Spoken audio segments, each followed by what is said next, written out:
Hey everyone, Professor Adjovan here. In this video, I want to talk about how to solve rational equations. We're going to look at several different types of rational equations and the strategies that we should use to solve them. The three examples that we're going to do in this video are on your screen now. So if whatever you're currently doing look like these problems, then this is the correct video for you. So let's go ahead and jump into it. So the first thing we want to do when we're solving these rational equations is make sure that the rational part is on one side of the equals. So that could be a square root or a cubed root, or it could be something like a rational exponent. We're going to get that onto one side of the equals and everything else onto the other side. So this problem is already set up like that for us. So what we're going to do next is raise both sides to an exponent. And the exponent that we're going to raise both sides to is going to be the reciprocal of whatever the rational exponent is. So this trinomial is being raised to the power of 5 halves. I want to get rid of that, so I'm going to raise this to the power of 2 fifths. If I raise this side of the equation to this exponent, I also need to raise the other side of the equation to the same exponent. And the reason why we chose the reciprocal of this rational exponent is because when we have an exponent to an exponent, we multiply them. And if we're multiplying two fractions that are reciprocals, they're going to cancel out. Right? 5 halves times 2 fifths is going to cancel out and give us 1. Right? So this is going to give us x squared plus 5x plus 5 on the left. And 1 to the power of anything is 1. So from here we have a quadratic, right? We can move 1 over to the other side and we have x squared plus 5x minus 4 equals 0, and we can go ahead and factor this.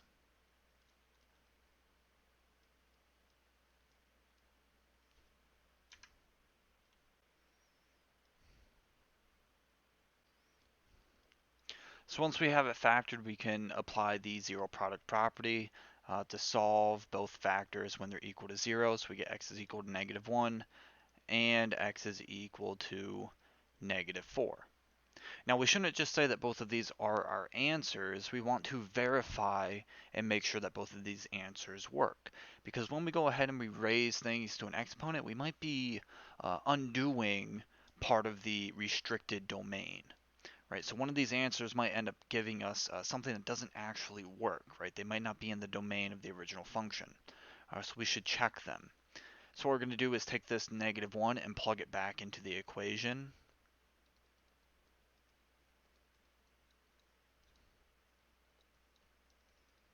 And make sure that what we get is balanced, right? So if we do -1 squared, we get 1.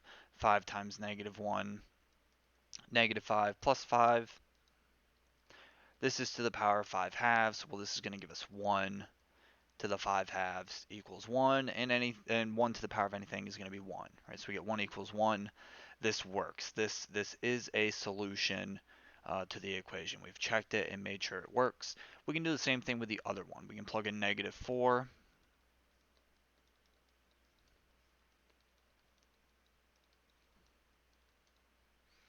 So -4 squared is going to give us 16. 5 times -4 is -20 plus 5. So 16 minus 20 plus 5 is going to give us 1. And from here we can see that we're going to get 1 equals 1. So this also works. So -4 is also a solution to this uh, radical equation.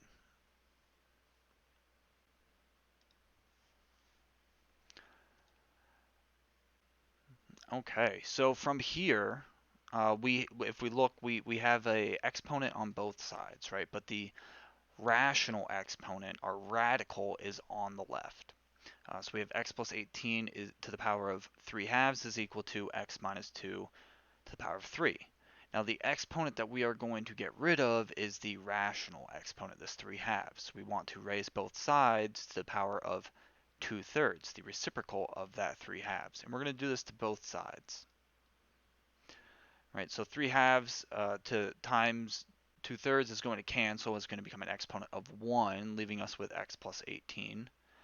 And on the right, if we look at it, we see that we have an exponent to an exponent, which means that we are multiplying these exponents. 3 times 2/3 is going to give us 2. So we're going to have x minus 2 squared. So we can FOIL this out and get x squared minus 4x plus 4. And on the other side, we still have this x plus 18. We can go ahead and get everything onto the same side of the equals. It doesn't matter which side we put them on. So I'm just going to move everything over to the right. So we get 0 is equal to x squared minus 5x minus 14. All right, so we can go ahead and factor this now. And it'll factor into x plus 2 and x minus 7. And again, using the zero product property, we can set both of our factors equal to 0 and solve. We solve and get x minus 2.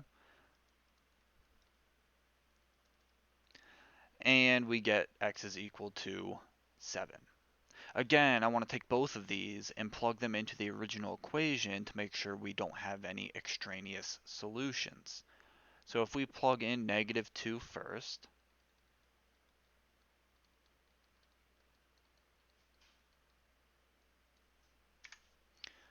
we're going to get 16 to the 3 halves is equal to negative 4 cubed. Now 16 to the 3 halves is going to be 64, and negative 4 cubed is going to be negative 64. These two are not equal, right? One is positive, one is negative. This does not work, meaning this x equals negative 2 is an extraneous solution. So we are not going to count it in our solution set. We can test the other one too. We can test the x equals 7 solution. Plug that into both sides.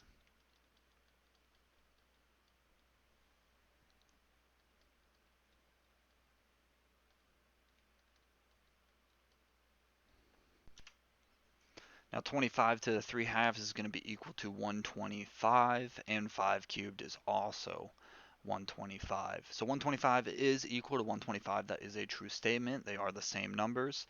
So we can go ahead and say that x equals 7 is a part of our solution set. It is not an extraneous solution. Okay, we have one final type of problem to look at, one final example, and in this one, we have a square root of x plus 9 minus a square root of 2x equals 3. So in the first example, we wanted to get the radical by itself. In the second example, we wanted to get a radical on each side. And in this third example, we can't really do that because there is this minus between there. So to make this as simple as possible, I want to make sure that one radical is on one side of the equals and the other radical is on the other side. So we're going to have this 3 plus 2x. Now to get rid of a square root, we square. So we're going to square the left side, and we also need to square the right side. So squaring the square root is just going to cancel it out, x plus 9. Now we're going to have to FOIL this side out and get 9 plus 6 times 2x plus 2x.